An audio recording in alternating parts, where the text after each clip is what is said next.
Hello, Jim Howard here in Fort Worth, Texas. Today's date it is February 26th of 2022. I'm trying to get things. I think I have solved. I hate to say this for fear of jinxing it. I think I have solved the problem with the static on the audio of the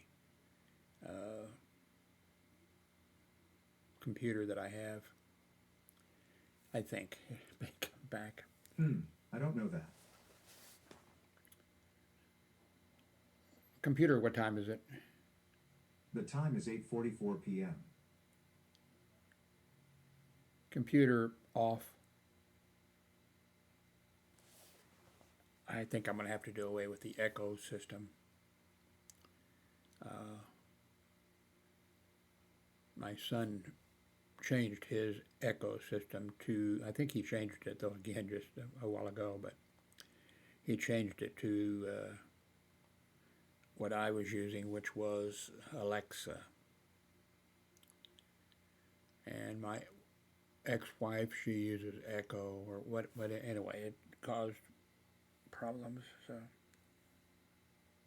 I had to go to using computer. I'm thinking of just the I don't know that. computer off,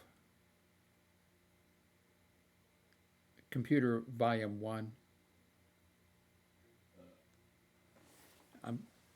I think I'm just going to just disconnect my thing in this room. I don't use it that much. I just use it to ask what time it is and what the weather forecast is, and that's about it. So, oh, I've got so much. Actually, I don't work. I'm 80. I'm going to be next month 81 degrees. That's yeah.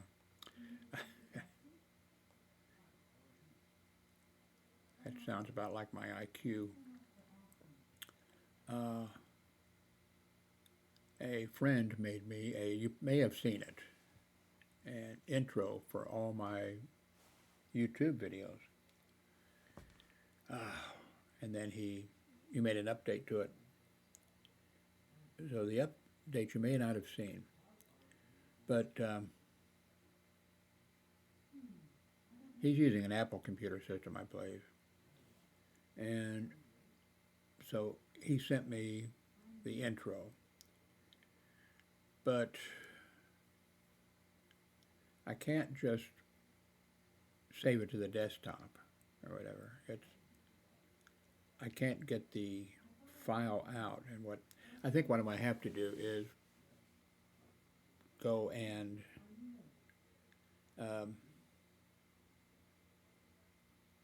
fire up a video editor and make a file to upload, like I'm doing now, except make the file and then put this intro in there at the beginning, of course, and then save that and upload it. But it doesn't matter if I upload it or not, but once it's in the thing, then I can just leave it there, and when a new video is made, just load the rest of it right behind that. I think that's, but anyway, otherwise, I don't know. I'm not sure if it's because I'm using Windows and he's using Apple or what, but anyway, here's the video. So let's pretend this is the video. Just start this thing that's just starting now.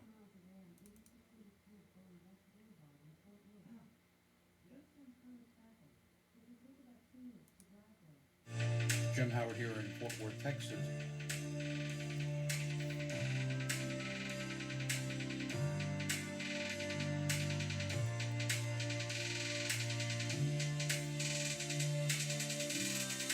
Thank you very much for watching.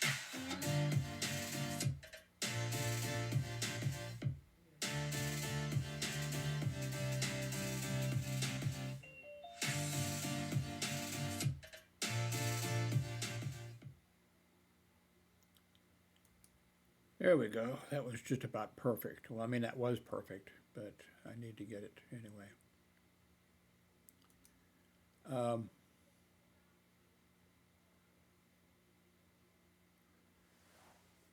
so what's going on? I am down right now. I'm just using one monitor. I'm using the B-Link computer, which is one of those mini computers, but it's loaded up with memory and what have you. Um, so I'm using one monitor, and I'm using Windows 11 on that computer. One thing I've added is a well, I've had when I say added, I just plugged it in a while ago, but it is a 4 terabyte drive, external drive. I've had that for a long time. I don't know how long. I guess I could go to let's go. I think my mind is going. Let's see. I want to go to not Amazon. Where do I buy stuff from? Yeah, I buy stuff from Amazon. Okay, go to orders. Okay, search for orders. So I forget the where is it? I've just moved everything like last night or early in the morning. Now I can't find the light switch. Okay, well.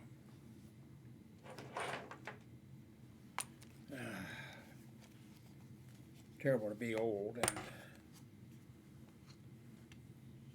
hard to read some things, and there it is, way back there. I need to use a tie and secure it up here, but okay. Well, I still can't see it. It's a Toshiba.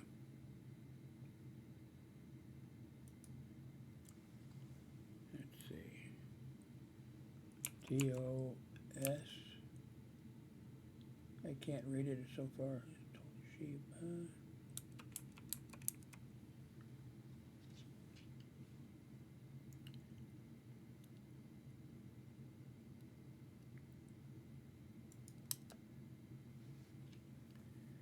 Okay, there it is. External hard drive.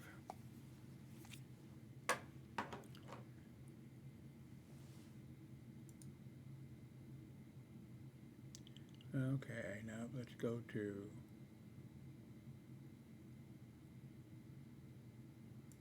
orders. That should have pulled it up. I'm just going to put hard drive. What? No, there it is again. Okay. Now, is it? Did I purchase it too long ago?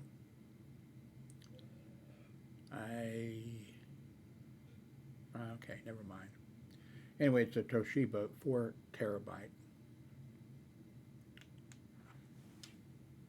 And that's really, I don't know why I had it sitting for years, up on my shelf or something rather. I guess whenever I got it, I didn't need it or something. I was getting along perfectly. Now I've got all these cloud storage things, Google, Amazon, One Direct or whatever, all those, and I don't know where in the hell these files are going. So now there's a bunch of crap on there. I should just format it and start over because there's a whole bunch of stuff stored on that one, and of course there's some things I probably would regret, but so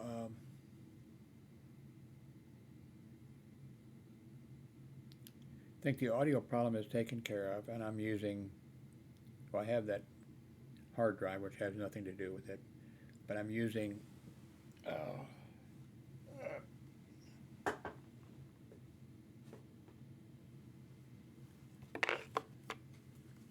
this.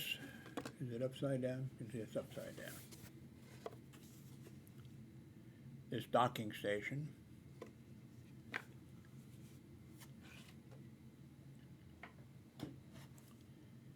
And what else? Oh,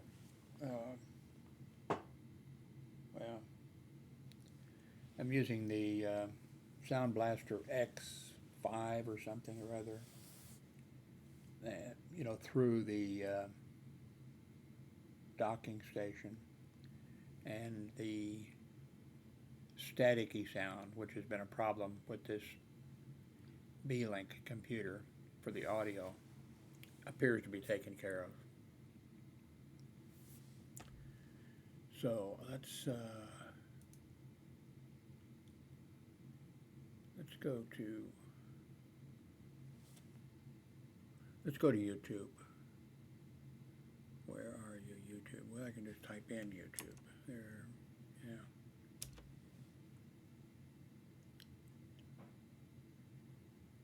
Okay, here's I just made it, by the way, two or three videos in the last day or two.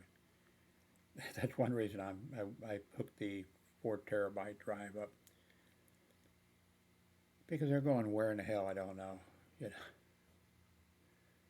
So I want to simplify all of that. I don't like OneDrive or whatever that one is called. Let's see, I can move my mouse over here. It'll probably tell me because it's.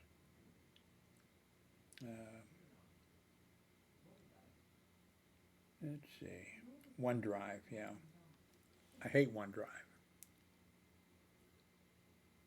By the way, somebody sent me a link that for a site. I don't think they charge for it.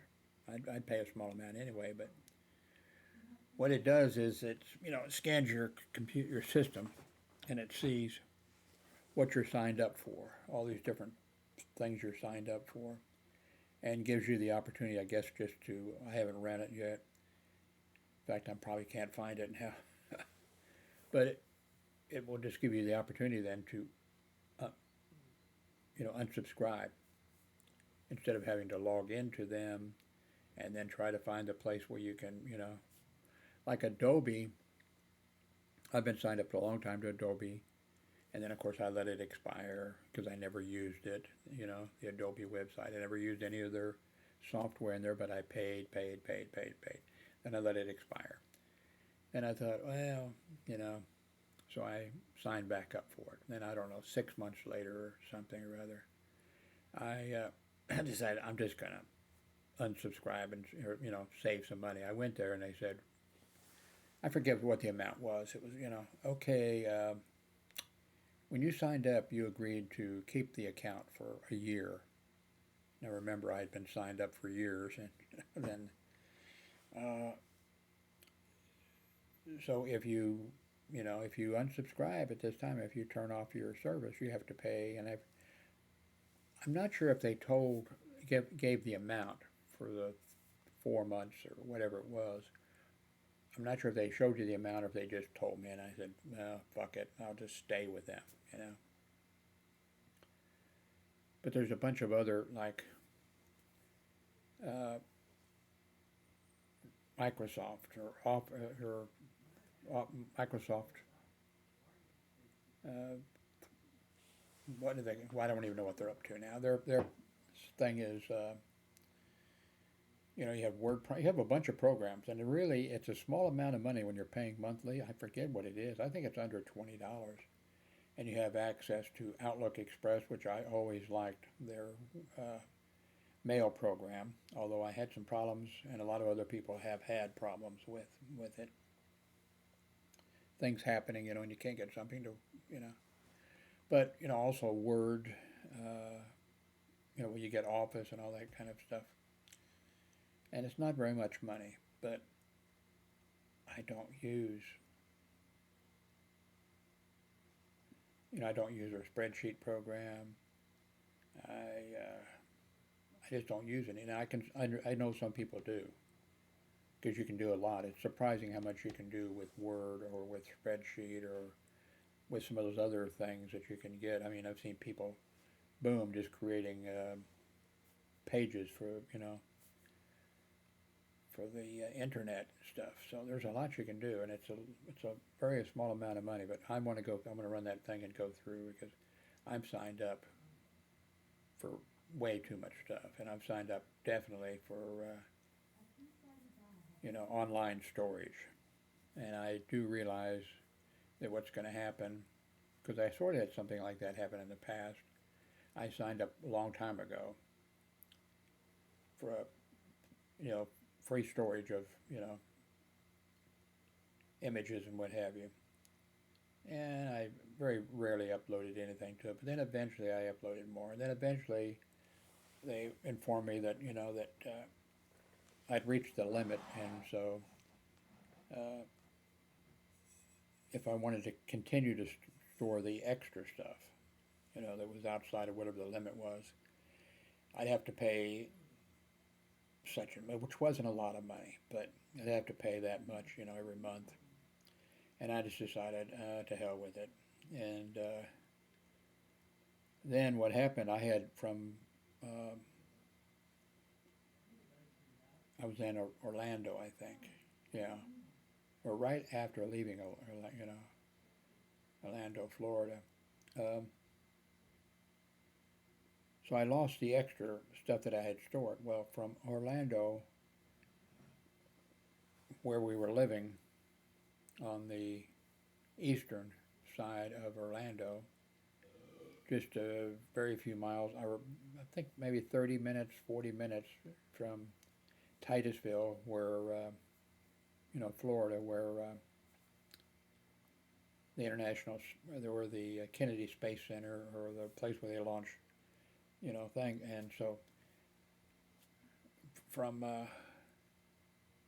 where we were there, I took a lot of pictures.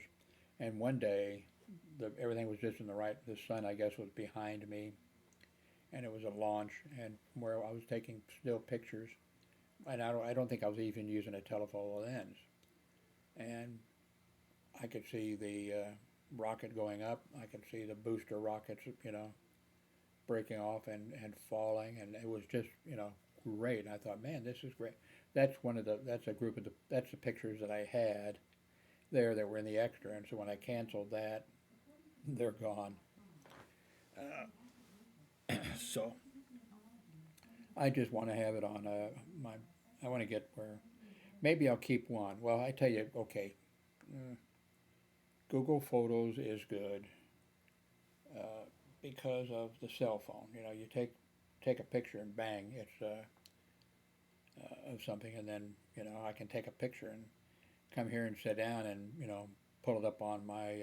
So I'll probably keep Google Photos.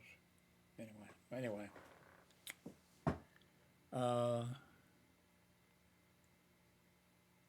by the way, like I think I said, there's 2 or 3 videos that I made within the last day and a half or two, and they were saved.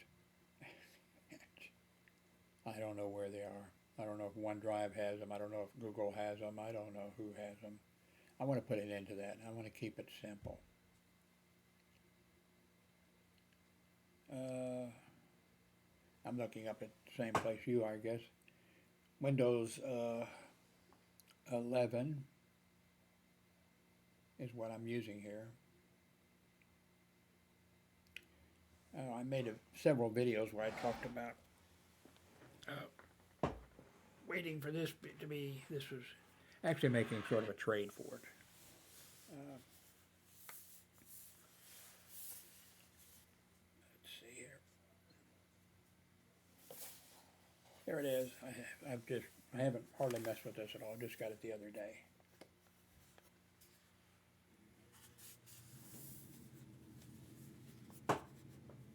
This is the what in the heck is it? Mid. Uh,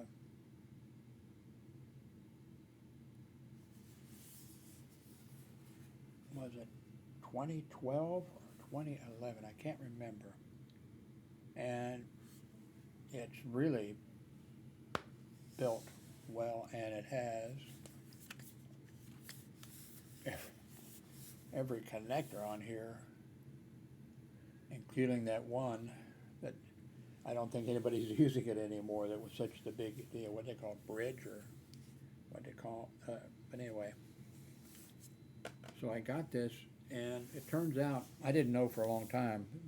The guy said, "Hey, how would you like to have? Because I was mentioning on these videos that I'd like to try Apple system, and he said, and he said, I'll give you one. You can have it. It's been the memory's been added to it, and it just happens that, and I was looking at YouTube videos, and for like a week or more, I didn't know exactly. I knew it was an Apple Max, um, laptop, but I had no idea. Because I'd look at these videos, and some of these videos people would say, "Okay, you can buy an old, Apple computer or a laptop or whatever. Just make sure you get one that's after 2015." And turns out, this one I think it was 2011, I believe. I didn't know that at the time, but the videos I was watching on YouTube, they mentioned, okay, that 2011 is the best, today until the M1 has just come out. The M1. That's, and you can get them for 100, 150, 200, maybe 300. You want to make sure if you get it at that price that it's been upgraded in memory and that kind of stuff. Otherwise, they're saying, you'd be better off just getting a M1, spending the extra 350 or whatever to get in. But this, the Apple people apparently were really upset when they, in the middle of the year, they discontinued this and came out with their new Apple, because the new Apple, they took off a bunch of things. I think, the headphone jack, and they did a bunch of stuff. And so even now, it's a good deal if you. And the great thing, I watched several videos. You just unscrew the back. I mean, there's four, five, or six screws. You take off the back. Right there, you can just pull your memory out. You can just replace the solid state drive with an SSD. Just put it in or whatever. So people are very happy with this. One guy, and if I'll find the link, I'll put it. I watched his video, and no, that was an email. I think that somebody sent. No, I watched it because I wrote it down someplace. Instead of getting something, say, from eBay, and you don't know what you're going to get, and some other places, you just don't know what you're getting.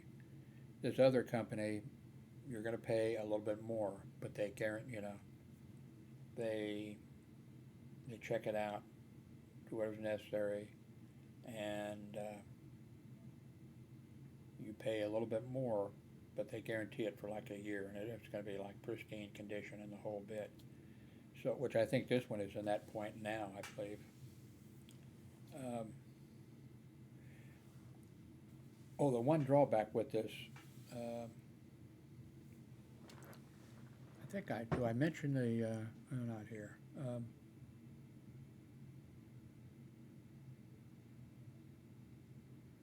No, I have it written down in my little notebook. Well, I rearranged it. Well, no, here it is.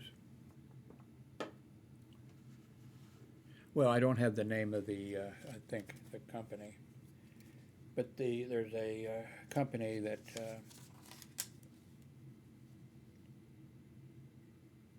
the one bad thing about this was that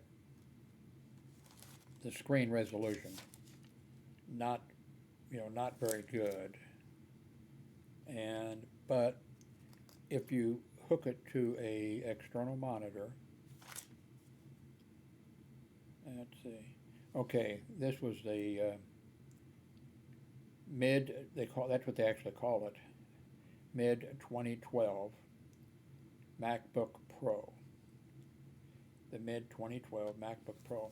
And the one thing, Apple users were really upset, because the computers that came out after this one were not as easy to upgrade and a whole bunch of things.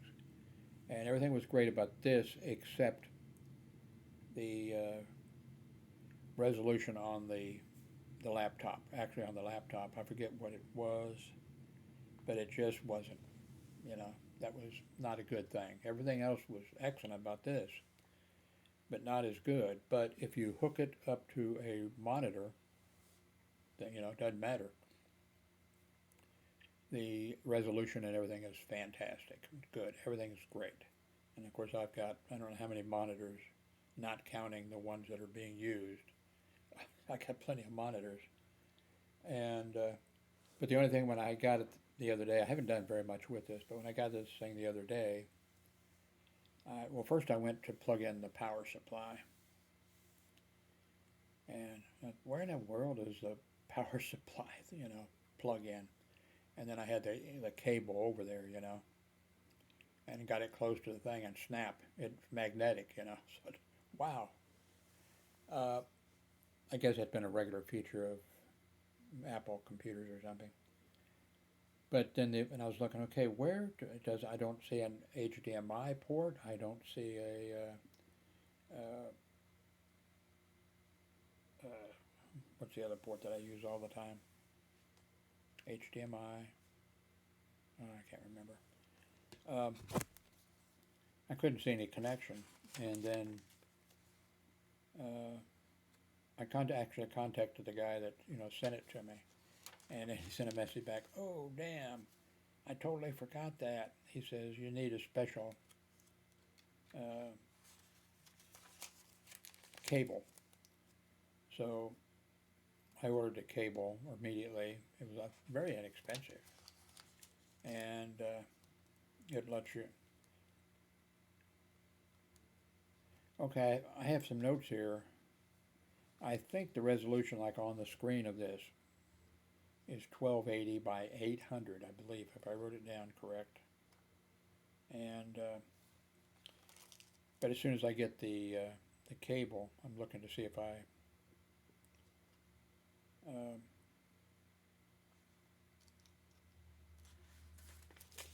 yeah, I think that's it.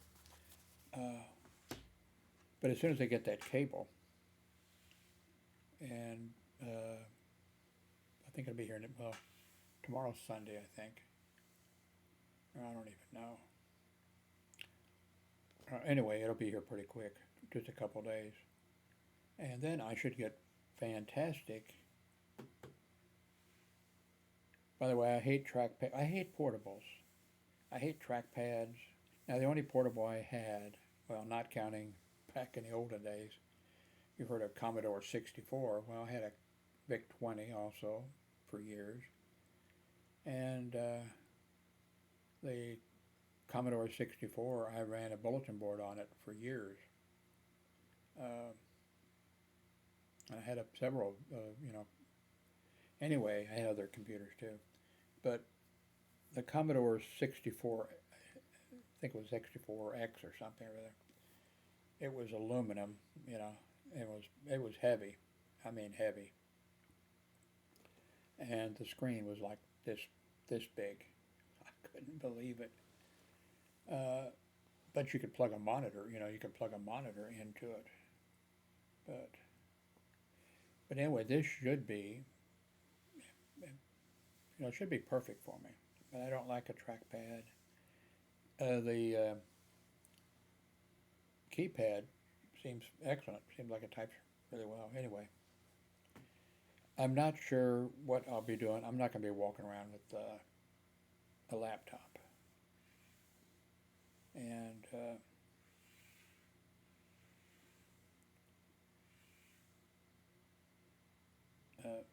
sometimes I'll take some photographs, like of cats. We have one cat, but other cat. We have two cat houses out there on our patio. We put food out, food and water and that type of stuff, and they come. And then, and even here, we have one cat now, Dee Dee, that's runs the place. We all cater to her. But I've had some other cats that like a cat, in my room. There's pictures, and I'll probably show those eventually someday. up on my shoulder and all this kind of stuff. But uh,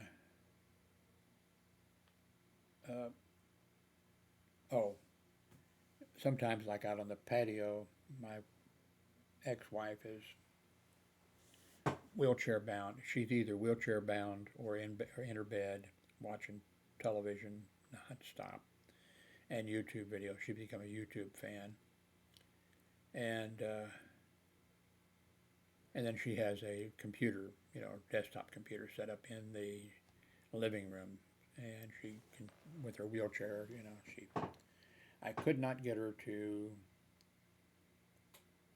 know, I said, we, we'll get, I'll get you an office chair, No, I can't do it. And I said, yeah, you can, you can do it.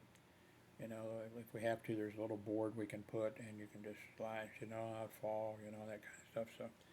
So anyway, things will come up like out on the patio. There'll be a cat or two cats or something, and I'll take some pictures of it, or take some pictures of something else. And if she sees them, she does her email, of course, sitting in the living room, at her in a wheelchair at her desk. But uh, like my cell phone, I've taken pictures and look, this and whatever, and she can't see it. And but if I could then, you know, walk in and show this to her, although I've told her, well, she said, oh no, So,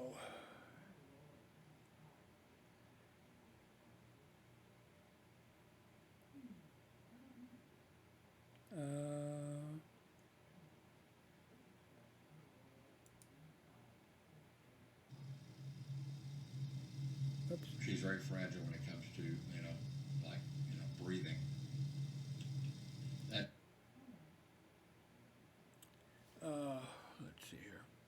Wanted to show you the beginning of this. Hello, Jim Howard here in Fort Worth, Texas. Oops, that doesn't show. Never mind. Many years ago, I was in chat with somebody on the internet, and he was a graphic artist or whatever, and did other stuff, working out of Switzerland. So we were in chat, and I was just talking to him, and I said, I need to, make something. And he says, well, what do you want? And I said, well, I don't really know. So he was, all this time, he was, I can't even, I can barely do one thing. And he was doing two or three things. And he said, how about this? And he popped up a color or something. I said, yeah, I kind of like that, the color. And he says, do you have any, I wonder if that, I can pull that, where would that be? That's, I want to get things straightened up. Where would that be? Videos, images, I think. Is that here? Let's see. Oh, there it is. So,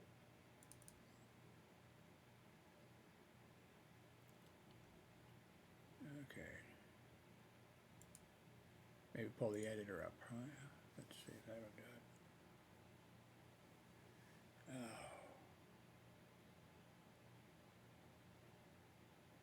Yeah, there it is. So, as I was talking to him, he made this. I sent him, I don't know how many pictures. These are all me. And he would, he was, all the time we were chatting, he said, how do you like this? How do you like that? And whatever. And then he sent me the, I wish I could, well, no, I probably couldn't.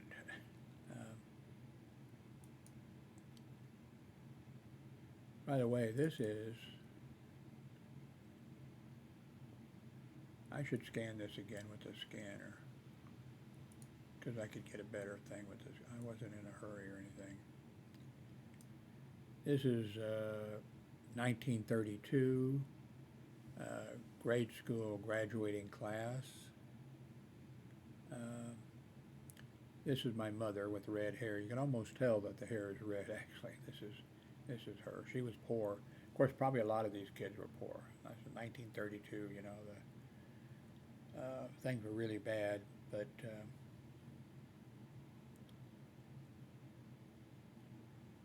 because her mother and father, uh, they were divorced. Well, they had a son 1 year older than her, Bill, or Billy. So, but they were divorced, and her mother, my grandmother, uh, she had a total heart block, and the I happen to have a total heart block, by the way, but I have a pacemaker, and times have changed. There's medicine and stuff, but uh, her mother, was there was no. He refused to pay, and he even went to court, and the judge ordered him to pay some alimony. And by the way, he was a Klan member, but back then, I think about half or three-fourths of the men, white men, were members of the Klan. It was like the Elks or something. Well, more than the Elks, but you know what I mean. Anyway, so uh, my mother and her mother, they were poor, but luckily they had family in the country, and so they kind of moved around and they survived. And she went to grade school. Poor, but I think an awful lot of the other people there were poor. And she graduated, and of course, Franklin D. Roosevelt was president, and started the WPA, and she got a job as a secretary. She went to a little secretarial school or something, got that taken care of, and then she was hired by the the WPA was paying for it for her to be a secretary in the courthouse, and she she made it. And her mother, I call my parents, by the way, all my life. My father was Jim, and my mother was Betty. I don't know why, except I guess that's what I heard them calling each other or something. And I guess maybe they didn't say, no, you need to call me mommy or whatever, because that's what I called them their entire life. But her mother, my grandmother, on my mother's side, was uh, not supposed to live like a year. I mean, but at General Hospital, which was like the city hospital or the state hospital, General Hospital, later, many years later, became Truman Medical Center. Um, and I remember being there when I was little, and I couldn't go up to the room, whatever, but I'd just be sitting. They had it was concrete, and there'd be a little hump there, and I would be sitting there on that thing downstairs waiting for my mother to come down. Um, anyway, a doctor there, I guess her doctor, would come by. I'm not sure if it was once a year, twice a year, or whatever it was, and pick her up for training, because it was a training hospital too to train doctors. And then he would take her and use her. This is Hallie Stallsworth, and she has a total. I guess put up the X-rays and that type of stuff, and talk about that. And I guess he'd drive her home, or ride them out. What they did, maybe send a cab. I'm not sure. But the medication that she got, for her heart was, I know it three-fourths of the time, but I don't know it when I need it. Anyway, I forget what it's called. But it was addictive and mood changing or whatever. And she overdosed, I guess, on it a few times. So she moved in. Both my parents worked. They always worked. Both my parents were alcoholics, but they worked every day, and then they came home, and then they went to work the next morning. But anyway, so I was like alone, except in about the first or second grade, uh, well, my parents wanted somebody to be with me at that age at home, and I really, I was perfectly fine all my life being alone. But and of course, my I called her mom. That's because Betty called her mom, you know. So I called her mom, which I think bothered my mother a little bit. And then of course I've not, you know,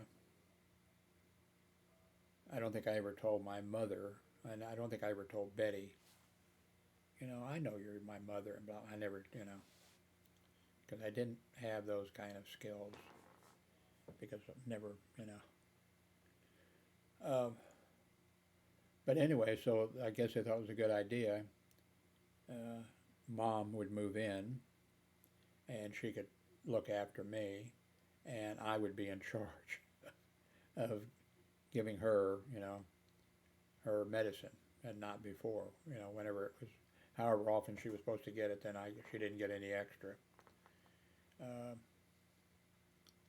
but Mom read to me every one of the classics, you know, uh, books that they're, you know, whatever they were, she read them all to me, which they now, of course, well, not just now, but they say that's really, you know, good for a kid, you know, a young child to hear, you know, Tom Sawyer, Huckleberry Finn, uh, what's the whale, Robinson Crusoe, Count of Monte Cristo, all those things she, you know, she read to me. Uh, Now, when I was in the second grade, I'd wake up and she'd say, how do you feel?" And I don't feel too good, you know.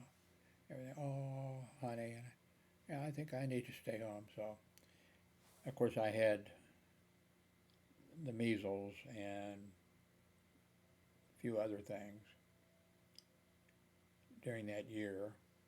I had the measles twice. I didn't know that you know, but I think they said there was a 3 days measles and a 7 day measles or whatever. Never had the mumps, so. Uh, but anyway, second, so I flunked the second grade, so I had to take the second grade over with. Uh, and I remember like one night, you know, our house wasn't, you know, big, so my parents had a room, and Mom had a room, which I'm guessing would have been my, you know, had a room, and then I slept in the living room on a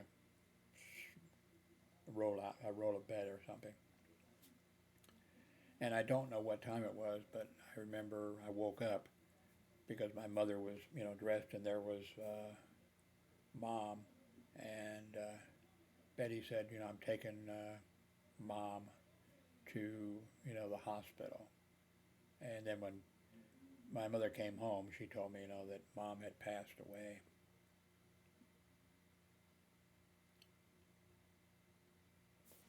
So let's see.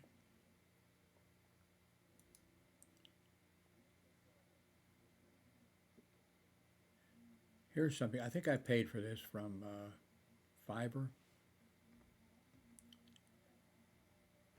I paid a few people on Fiverr to make things. I think that was made on Fiverr. Uh,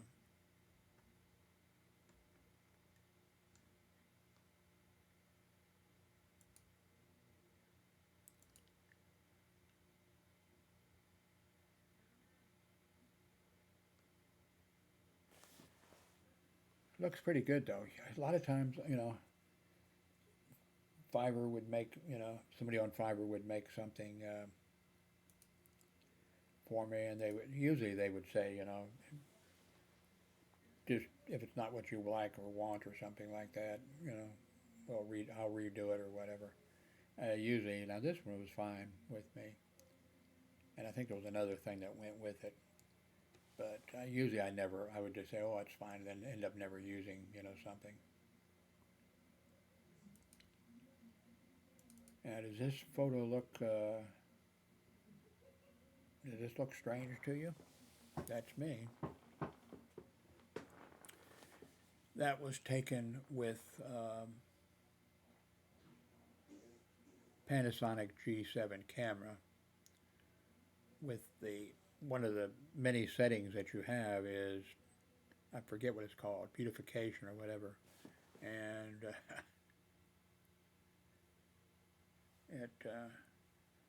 there's a thing, I think you can barely see it, but because it reduces every. I mean, it's pretty neat, I guess, especially for for a woman maybe. Oh, by the way, this is something that I usually post around Christmas time. This is my oldest daughter, LaDonna, and this is my daughter, Hillary, and she was not too happy with Santa Claus. My daughter, LaDonna, uh, you know, probably is sitting there thinking, I wonder if this Santa Claus is unionized. I wonder if if he's a member of a union. I wonder if I could organize these Christmas workers or something. She went on to become a union organizer with the, oh, what union? Can't remember.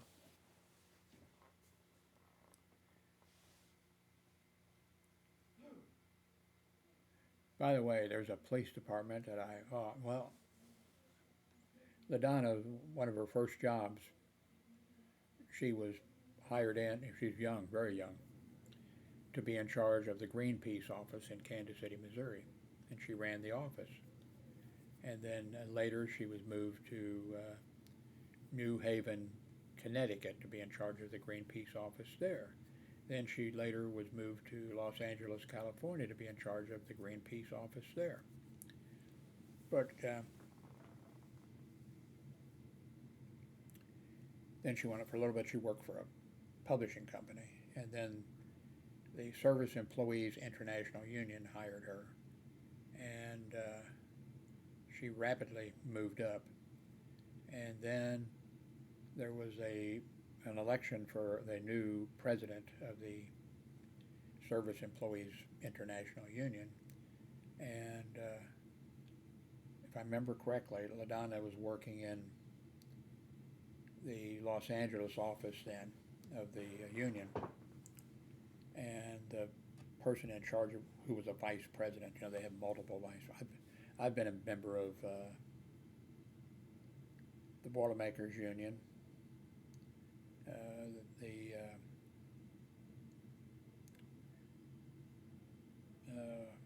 union thing. I remember the autos. Anyway, those are the two. I think those are the only two unions I've been a member of.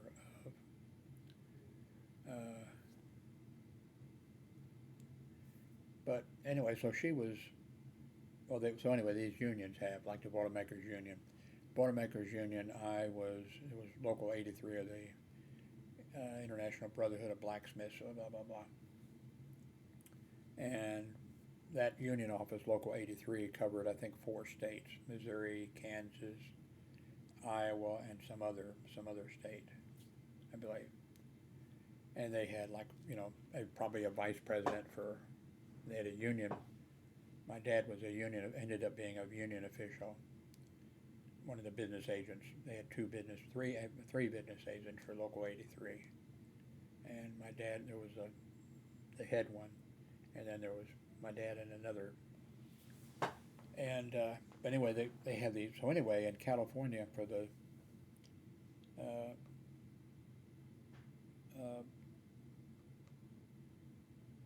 God, I hope I pressed the record button.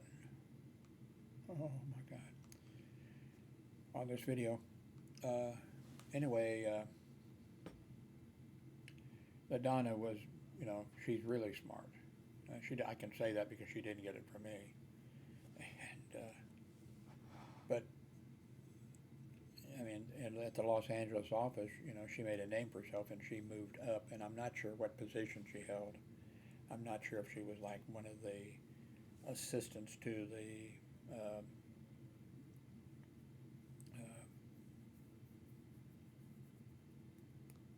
vice presidents, or the vice president. Anyway, the vice president was a female, and then there was an election for years later.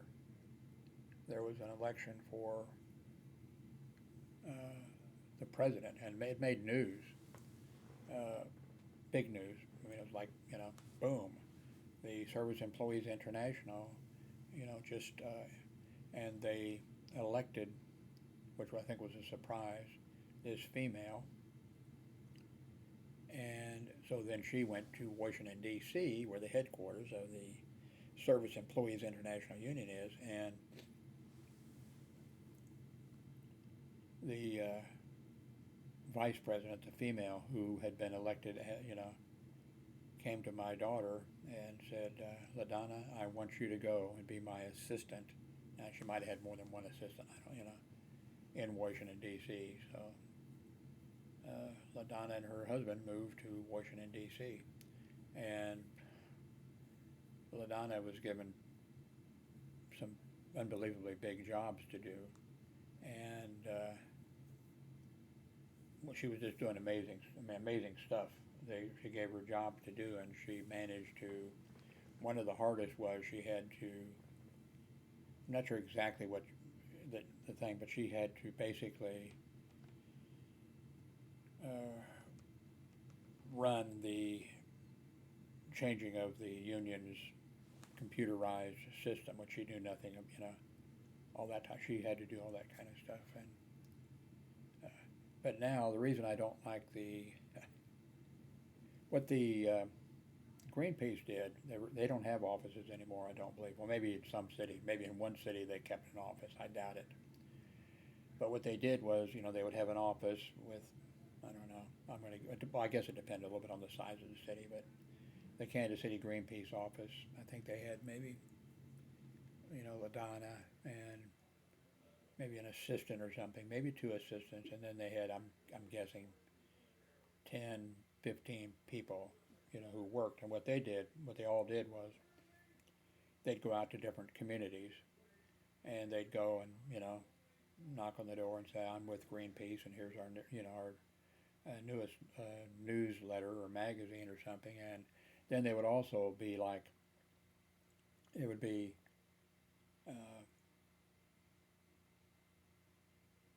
whatever the local, something going on locally, a local, and they would say, oh, there's such and such going on here.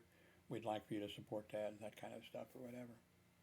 So it wasn't just going and saying, hey, I'm with Greenpeace, save the whales or give me some money, or that wasn't it, And anyway, LaDonna was out with her crew in Overland Park, Kansas, which is, a I don't know if it's big enough that maybe too big to be called a suburb of Kansas. Anyway, Kansas City, Missouri, Overland Park. But people that had money and had good jobs, that was, there's always poor people and, little areas or whatever, but that was like, well, just to show you how it was when I was working hospital security, the Kansas City Board of Police Commissioners realized that they had several rules. Like one, Kansas City, Missouri police officers you either had to live in Kansas City, or I think you supposed to, the thing was you had to live there. And so then they changed that. I think they changed that when it was hard to get somebody because Kansas City was becoming more and more black, and so then they expanded it out a little bit where you could live outside of the, But what then eventually the Board of Police Commissioners came up with the thing that, well, back during the things when in the 30s or 20s or something, when people were trying to organize unions and that type of stuff, and it wasn't just the employers that were fighting back, the state, was involved in fighting back.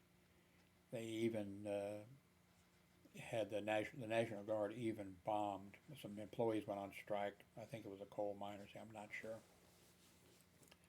They went on strike, and I think there's been a movie or two made about it. I saw they were good movies, and they were true. But the governor or whatever authorized the National Guard to bomb. Because the employees had housing, and it wasn't just them. There was like, okay, this is the mine, or this is this or this, and you live here. Here's the house you live in, and we give you these coupons. We don't give you money. Here's a coupon. Now this coupon, you can go to the company store, and you can get, you know, groceries and what you need. And of course, you were like a slave. You had no money except coupons, that type of stuff, and that was part of the system. Anyway, these employees went on strike, and they, of course, were thrown out of their housing, but they went up into the hills and set up tents or whatever, men, women, and children, and the goons or the military, National Guard or somebody came along and, burned their tents, burned their stuff, all kinds of stuff like that. So they, the state, whichever state it was, the governor, of course, the governor and the politicians and the owners of these businesses were,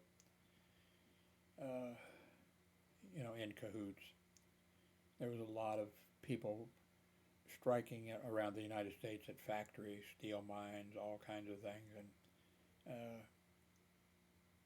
the police would come in and beat the strikers, kill some of them. The companies would hire security guards to come in and escort workers in who needed to work, who were the United States was in a depression, and these other people, they just needed a job, and so they'd be escorted and protected by the security, and the security would be beating the workers there who were just trying to get the union to pay a decent wage or something.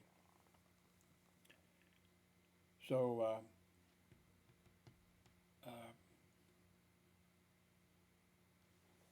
anyway, that was it. To show you how it is about Overland Park, Kansas. Now, by the way, I worked security for a while as for a security guard company, and the area that they gave me was the entire city of Overland. The company, that's how they made money. They didn't have like 10 people patrolling. That I was it for Overland, which I'm not sure what the population of, but believe me, it's big, and it's a rich community. And I patrolled Metcalf, and I had to check every car dealer, and they were all on Metcalf except one. There was one that didn't sign up with us. And then I had other places that I had to be at certain times, and it was a joke. You could set which you shouldn't be able to do. You could set your clock by me, and but so anyway, but then I worked out in Overland Park, Kansas later at a mall, and a nice mall, the best mall at that time, and so I did see some police officers, Overland Park police officers, who did things like change some old lady's tire or did stuff, and I was impressed. Now I wasn't impressed because they had, when I worked at the mall, if it was when it was open,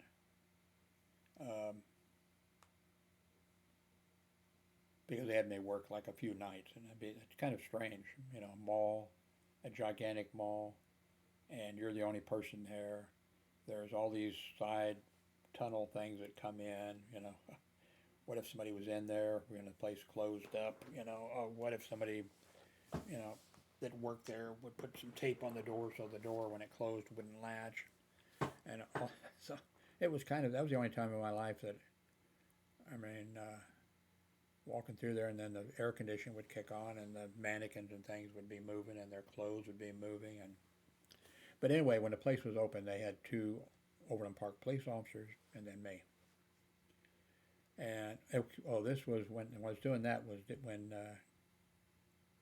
Jaws came out. I was working, and the two police officers, they went in together and watched Jaws, and I never, the entire time I was there, I never went over and watched a movie. I mean, I could have watched it for free, I'm sure. Uh, and then too, it was hotter than hell, and things were happening out in the parking lot, you know, vandalism, stuff like that. So the two police officers who were, they were police officers, I mean, I was armed also, but they were police officers, And so things were happening out in the parking lot. And so they came and told me, they said, okay, well, you take out you stay outside. And remember, I was at the mall inside. I was making my rounds, and I was doing my rounds, but I'd go to, and the way the mall was organized, they had, of course, a food center, but then there was the other places, just little places spread out. And I loved that. I'd be making my rounds. I'd go over and get me a Coke, continue on, get me hot fries or something and a Coke or something.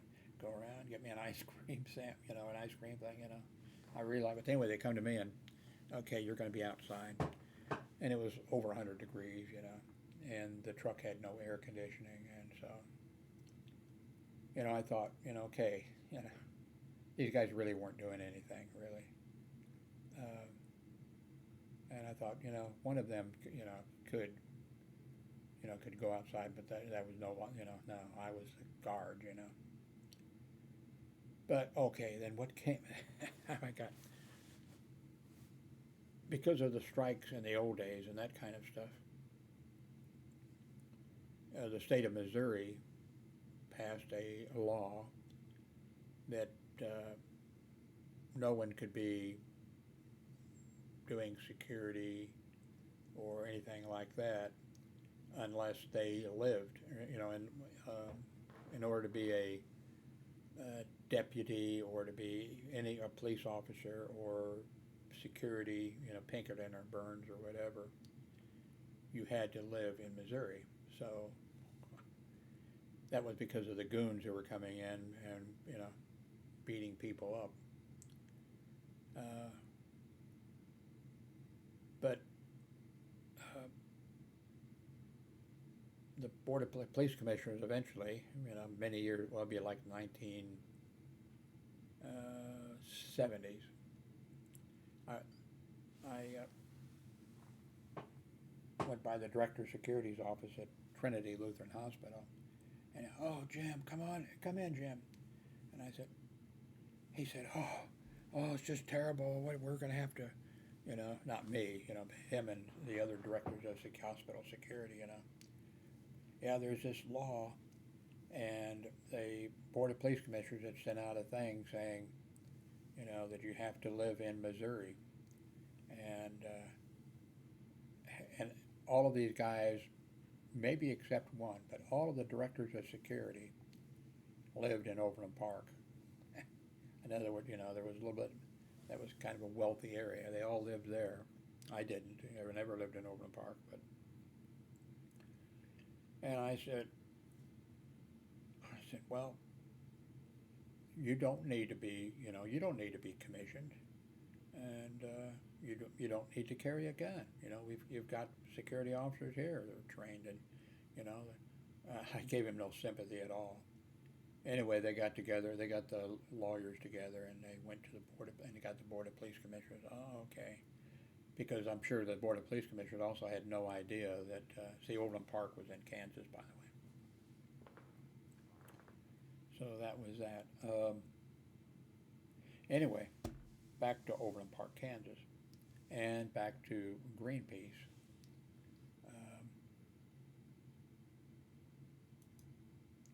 I was a cute kid. That was when I was in California. Uh, I didn't need to be cute then. Just as I got older, when you when you when you want to be cute, just as I got at the age when you want to be cute, or for the girls, or then I wasn't cute anymore.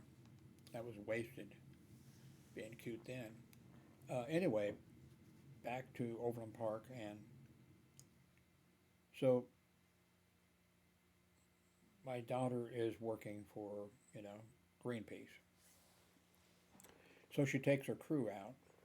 And anyway, so okay. Also, I should mention Green River Ordinance. Back, I don't know when, 30s or 40s or whatever, a whole bunch of towns and places put up signs, Green River Ordinance, in effect. And what that meant was that you couldn't go up to somebody's door and, you know, knock on the door and solicit or try to sell something or whatever. And I'm sure some of the towns had probably rules where you had to go to the police department, and probably depending, it would all be, if you were selling something that somebody else in town was selling, or whatever your thing was. But those signs are up all over, and in other states, and maybe they were called something else in a few other states or something, rather than the Green River Ordinance. Anyway, so LaDonna is out in Overland Park. Her crew's out. I don't know if LaDonna was just working alone or if they were all working alone instead of in twos or something. I think they were all working alone.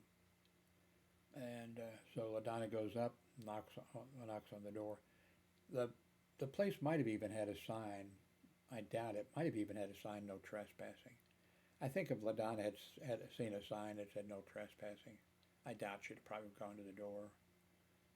But anyway, she goes up to a door and knocks on it, and a lady comes to the door, and LaDonna says, I'm with Greenpeace and blah blah blah blah, and the lady says, I'm not interested. And LaDonna said, okay, thank you very much.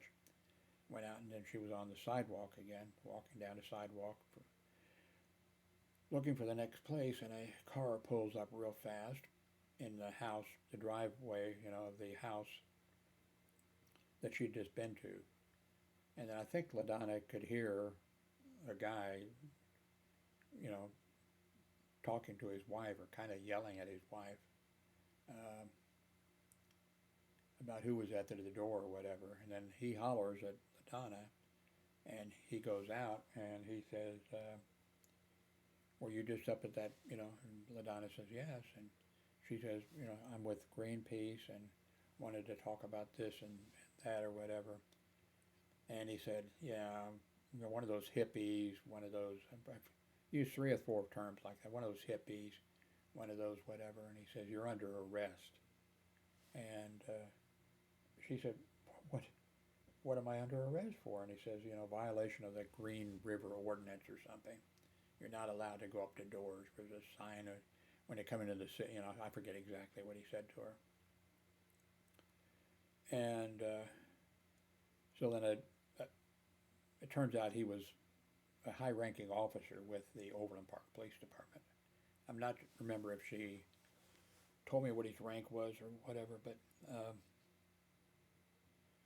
so anyway, a district car pulls up, one of the police cars, and then of course the high-ranking officer is talking to him. Arrest her and charge her with such and such. And according to LaDonna said, she was watching the whole thing, and it was like the officer went, sir, you want me to, because LaDonna was, and still is, petite. She's not, she's not somebody you're not going to see, she didn't look like she'd do violence under any circumstances, vegetarian, all this type, this type of stuff. And he says, you want her arrested, He says, yeah, you just want me to give her a ticket to, thing to show up in court. No, arrest her and cuff her. And another police officer, I think, pulled up, I guess maybe the guy might have gone back into his house or something to tell his wife what a hero he was or something. And the other officer pulls up, and LaDonna's there, listening, and the officer, the other one pulls up. What's going on? What this little? Why have you got handcuffs on? And I forget what, I didn't know the exact detail. The guy must have said, the officer must have said, Major so and so or Colonel so and so said, he lives there, and he said to it. So then they took LaDonna to the Overland Park Police Department, and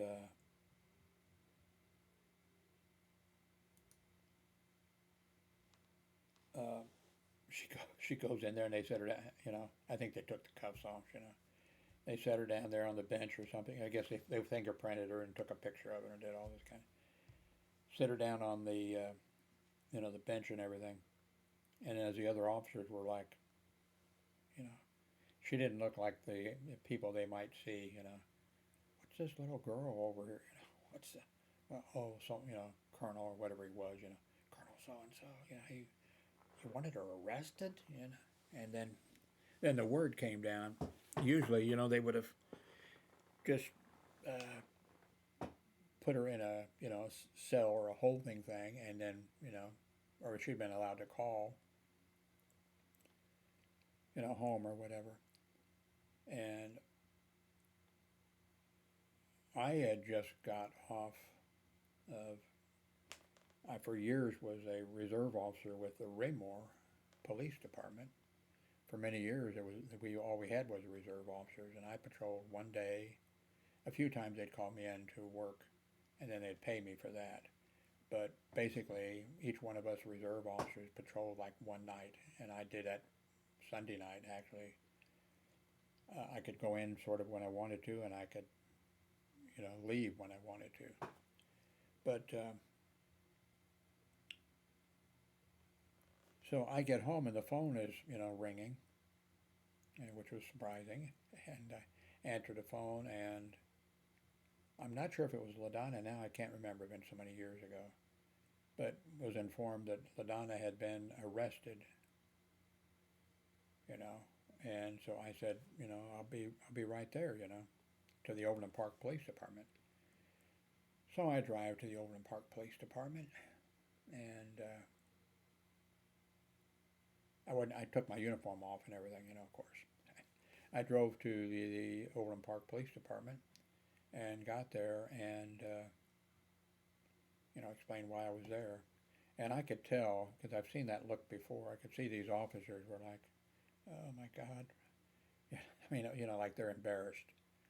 I've seen those kind of things before. And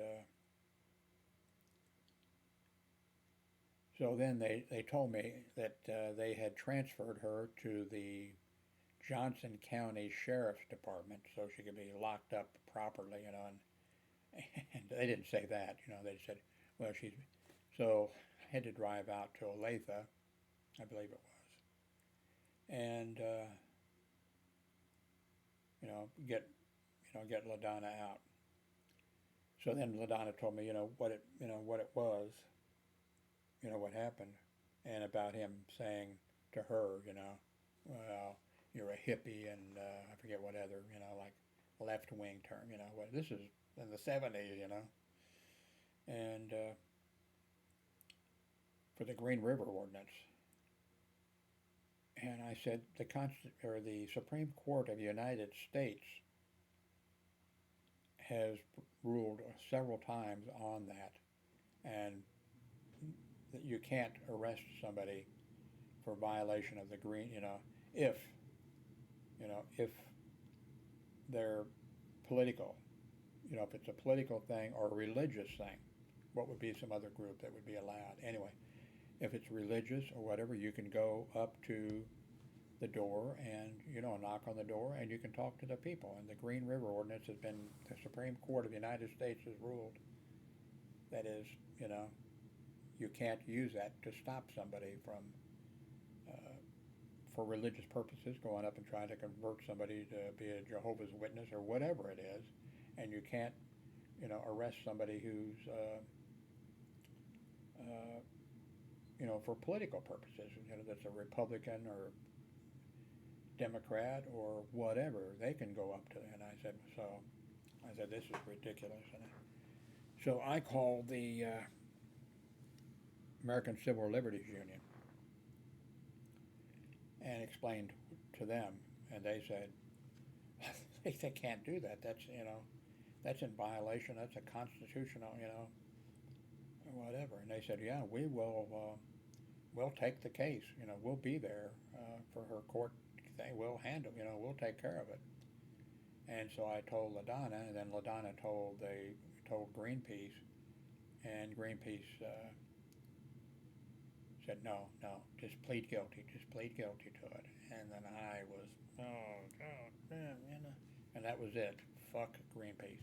They finally closed their offices, not because of something like that, but they just didn't, probably weren't raising enough money or making it worthwhile, and they could just do it online or something. But fuck Greenpeace.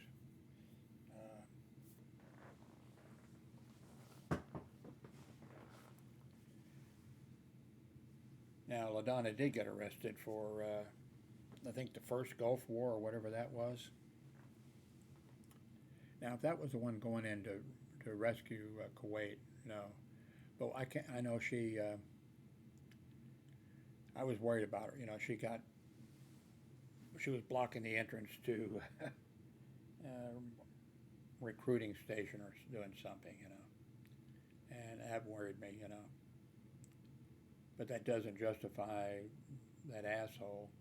I I was so I think about that sometimes, and I'd like to have followed him, But you have your life to live, and you got stuff you have to do. I would have liked to, just I forget what his name was. I forgot what his name was immediately. He was an asshole and a prick. He's probably dead now, of old age, or retired on a nice, comfortable pension, and I'm sure he's a Trump, be a Trump follower for sure, because he was ahead of his time. But I would love to have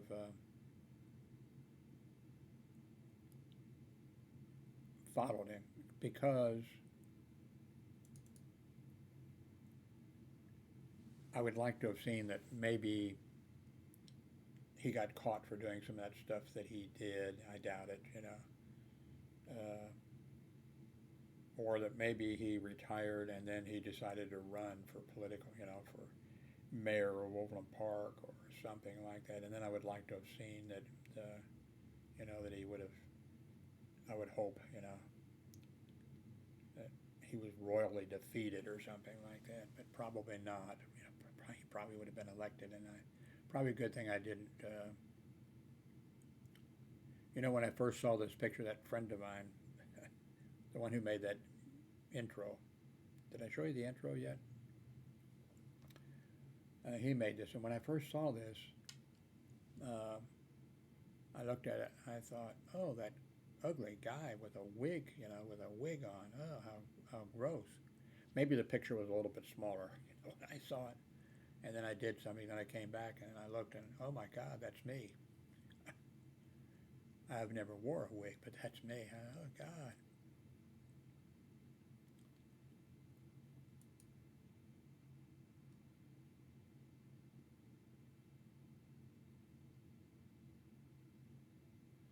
When I worked hospital security for 30 years, whenever the union would show up, they knew, of course, the rules. They couldn't set foot on the property unless, well,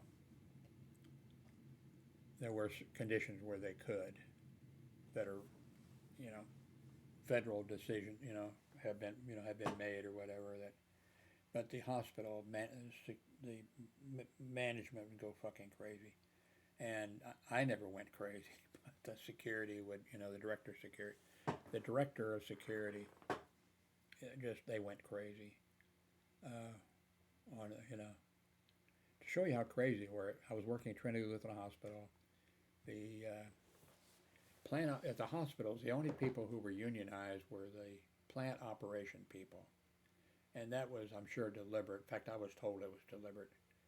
They were allowed to be unionized, and they were paid a little extra money. So, like the plant operations guy, the plant operations were all unionized. They had a painter and another guy who were not in the union because the hospital didn't want him in the union, and they paid these two guys, the painter and the telephone guy, paid them a little bit more, just to show these plant ops guys, see, these guys making a little more money than you, and are treated a little bit nicer, and but these plant operations guys, like they were organized in each of the hospitals, but they never ever went on strike. They threatened, but they never ever went on strike. You know, but anyway, the hospital would get picketed, and anyway, by the way, the one reason I know some of this stuff. Well, my father I told you, he was a Boilermaker in World War II. He was, and my mother were both. She was a Boilermaker, World War II, building Liberty ships in California. When they came back, she went on to become a nurse or whatever. My father stayed in the Union the rest of his life, and eventually he was trying to. The local union was kind of corrupt. It probably always are, People who haven't had training, they get elected to those positions because the other union members vote for them or something. That's not really a good thing. Because, anyway, my father was 100% honest. And then my father was also like an Archie Bunker type, if you know what I mean. Racist, but who wasn't racist, But anyway, I helped my father. I was probably in grade school, I think. I can't remember. Maybe I was in high school. But I mimeographed things off for him off of my mimeograph because I had a club publication that went out every month on shortwave radio and other things. And I did a radio program that was broadcast on shortwave radio and all kinds of other stuff. But anyway, I helped my father, mimeographed off things, made signs, all that type of stuff. And then he got, it was, he went to union meetings however often they had them, every month or something.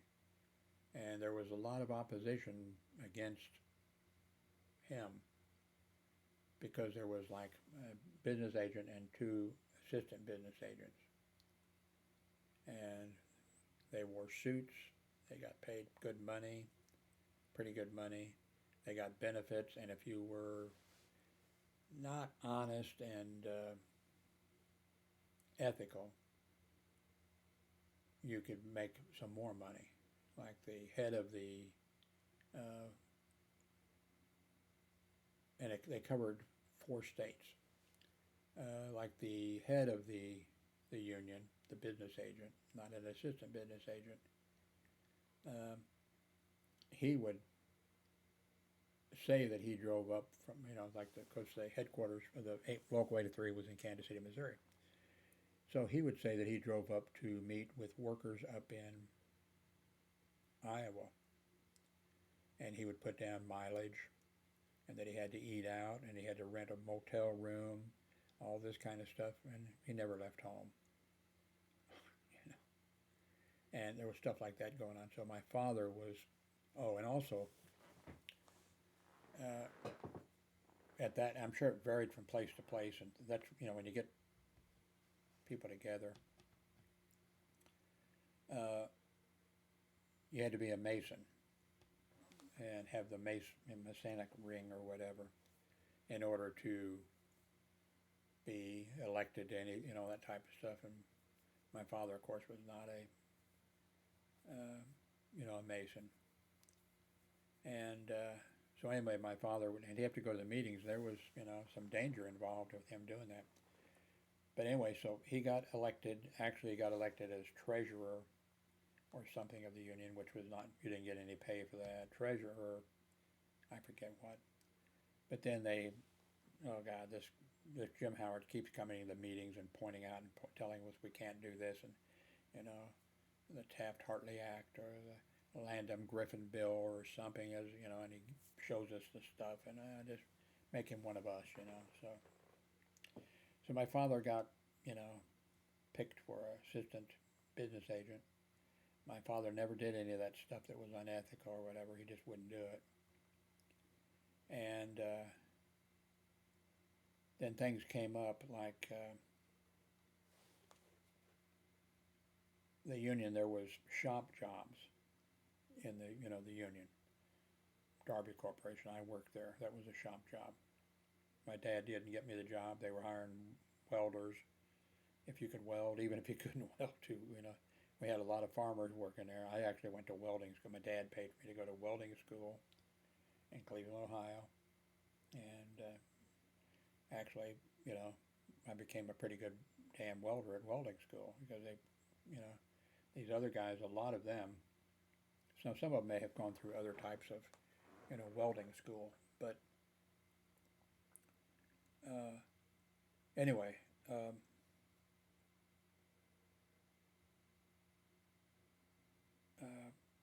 let's see, where was I heading with this? Oh, okay, my father. So he was a union member, always been a union member. Uh, Before he was a Boilermaker, before the war started, he wasn't a union member. He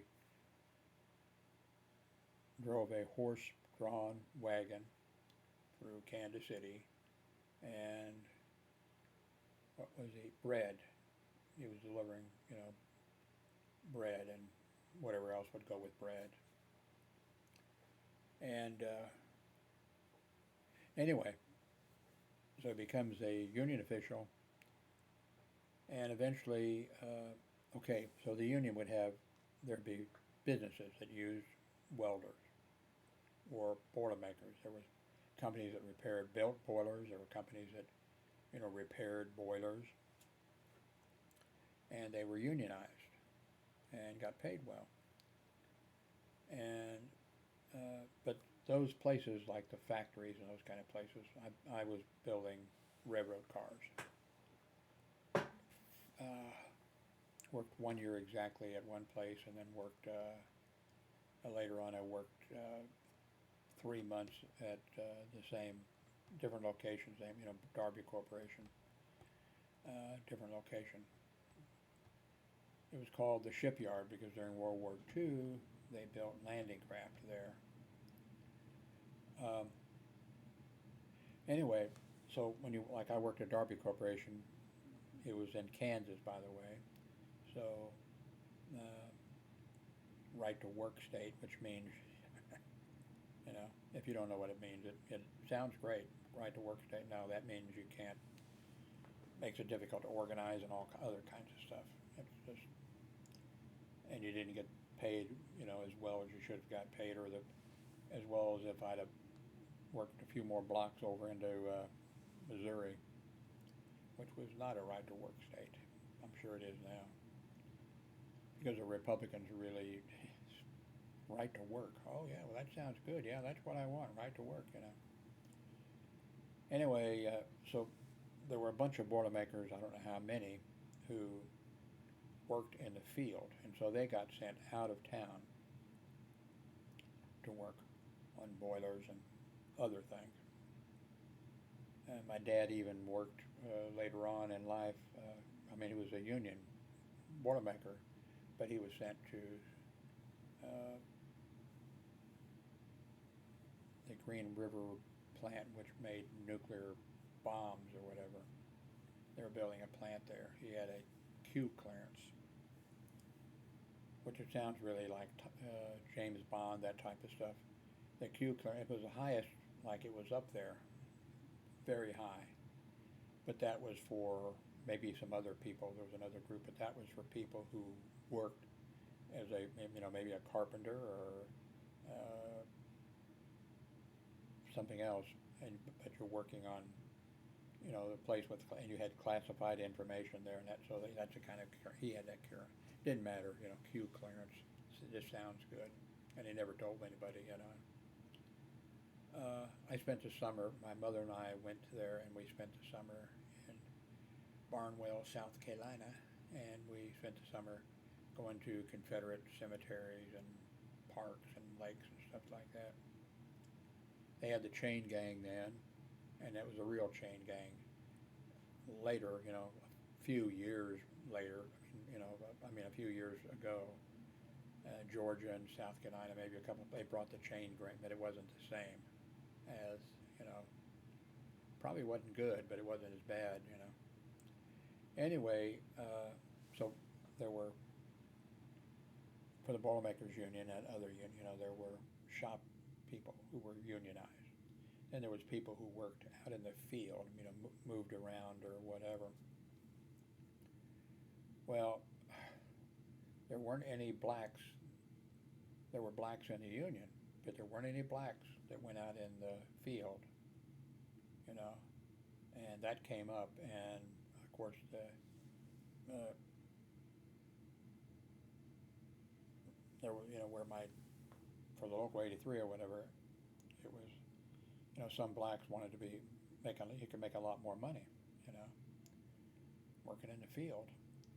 And that came up, and of course the business agent and the assistant business agent, oh no, I'm not sure what words were used or anything like that, but my dad said, no, they are brothers, they're union members, they have to be in, and so he prevailed, and they were able then to start going out into the field. Then it came up later on. What was the next thing? Oh, okay. The federal government had to pass a thing because there was rules about you couldn't. There were some rules: Taft-Hartley Act, Landon-Griffin Bill, and I can't remember them all. But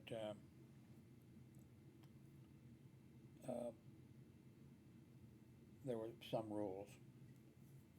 But Republicans were constantly trying to do everything they can to make sure there aren't any things that helps working people or union people. But there were some rules, and so the unions wanted to start. What do they call them? I can't remember now. It doesn't pop in my mind. But what it was the unions wanted to take some of these employees that, were doing certain jobs, like the ones that were in the field, because the ones like where I worked, we were building railroad train, cars, not rocket science, and, but the ones in the field, a lot of them, they needed to be able to do everything.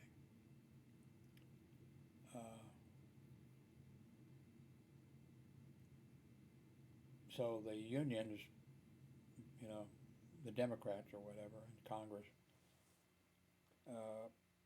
passed a thing, apprenticeship program, that unions could do an apprenticeship program, meaning that the people who they put into this apprenticeship program, when they went out on a job, say they were just put into it, okay, you're an apprentice now. Okay, now we have this job in Sioux City, Iowa, up there, working on such and such. Now, when you get up there, the person up there in charge, or the union guy that was in charge, okay, you are going to be doing such and such here. And it might have been blueprint reading, might have been layout work, might have been acetylene, welding and cutting, might have been arc welding, and what all these things that were in the manual you're going to learn. And when you get there on this, say your first job, whatever, there's going to be some other union members who don't know what exactly is going on with this. They're going to say, wait a minute, this guy is brand new, and he's learning this, or wait a minute, you're telling us that there's 25 of us working here, and you're going to send that you don't need 25 here, and you're going to send 5 to another job or back home or whatever. But this guy is brand new. You know, these other people should be staying. They've been in the union longer than this person. But then the rule was, and the federal government, wrote it up that no, you can't. This is an apprenticeship program, so the union can put people in, move them around to make sure that they get the training. So when they're all done, they're journeymen. They can do any job that they're on because that's, you know, if you have somebody working on a H-bomb plant, you want to make sure that everybody is, that those people are, so anyway, so that came up. And then, of course, some blacks wanted to get into the apprenticeship program, and some blacks who were union members, Boilermaker Union, I mean, they were members. They had a son or somebody who maybe, smart guy, graduated from high school or wherever and good at math and that type of stuff. And so they want, hey, I want to get my son into the apprenticeship program. And then, of course, the business agent at Local 83 and the assistant business agent, hell no, I don't know exactly what they said, but I can guess. My father said, no, they are brothers. They are union members.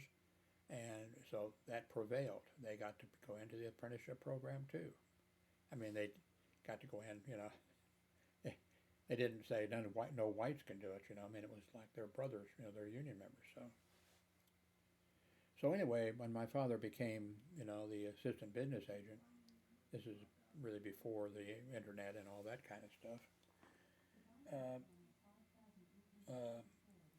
Just about every day, maybe 3 times a week or something. There was, he had rules and laws and stuff, paperwork to be put in the thing. So I did that for him. I would tell him, hey, new stuff came today, and here's, what it was, and it would be papers, So I would read the papers that were being replaced, and then I would read the papers that went in, to it. So I became pretty adept. Nobody ever asked, but there was some, when I worked hospital security and there was no unions, and I kind of wonder how come the director of security, when I did 4 grievances against him, and nobody else did any grievances against him, or anybody else. It just kind of never occurred to me, like, that somebody didn't say, like the director of security didn't say, Jim, how do you know this? And then I would have explained it, and then maybe it had a little bit. Actually, with that one, it wouldn't, because it turns out, which I found out just in the last few years, and this happened back in the 70s, he lied repeatedly about stuff that he didn't need to lie about. And I would tell him, usually I'd say, that's not right, and he'd say, oh yeah, and he would continue the lie when it wasn't necessary. And then too, he just did, and he was telling everybody how great he was, and all this stuff, and I just couldn't understand. If I had known, when they started talking about President Trump in the news and all that kind of stuff, and his condition and all that kind of stuff, I went, oh my God, Mr. Ross, that's what he had. If I'd have known then, I would have just quit and moved on to another job. I have had a lot of jobs in my life. I'd quit a job on Friday, and I'd have a new job Monday.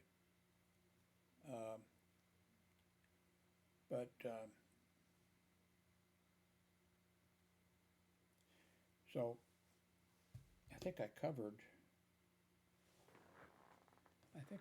everything. Let's see.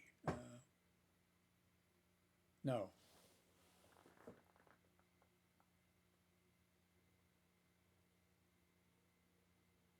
Yeah, I could go into some more, but I think I've given you more than your. I guess if you contact me, I'll issue you a certificate for.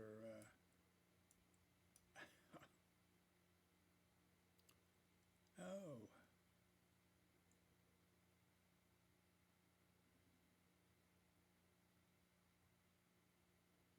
Oh, hub, hub, hub, hub.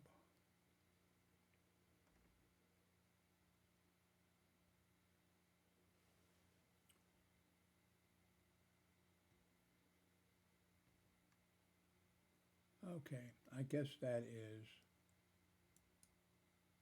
it. Uh,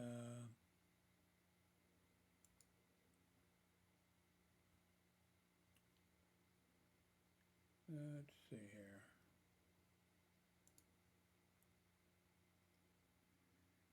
Okay, wow. This has been an hour and 40 minutes. Okay. I am an ordained minister, by the way. So, what I'm going to do, since you have listened to my lecture and whatever, I'm going to give you my blessing. I guess we won't make it, the sign of the cross or anything. We'll make it cover all these things. I'm an ordained minister, and because you have watched my video here for 1 hour and 41 minutes, uh, when you die, you will go directly to heaven. You will not stop at purgatory, and you will go directly to heaven, and St. Peter will be there at the gate to greet you. And he's going to say, "Welcome, brother or sister." And you're welcome into the fold. Brother Howard sent you to us directly.